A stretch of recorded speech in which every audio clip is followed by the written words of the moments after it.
Hello everyone, welcome back to GearUpWindows.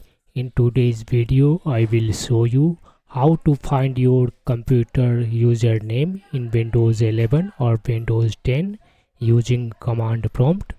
Your username is the name of the account currently logged in to your computer.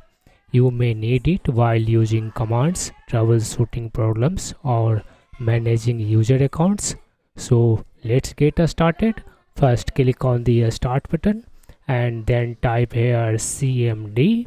In the search results, click on the command prompt to open it. Here on the prompt you need to type echo a space percentage username percentage.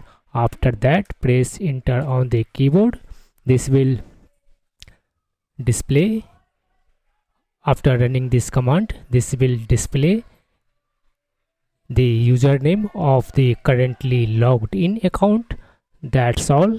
This is the quickest way to find your computer username using command prompt in Windows 11 or Windows 10. Thanks for watching. If you found this video helpful, don't forget to like, share and subscribe to GearUpWindows for more Windows tips and tutorials.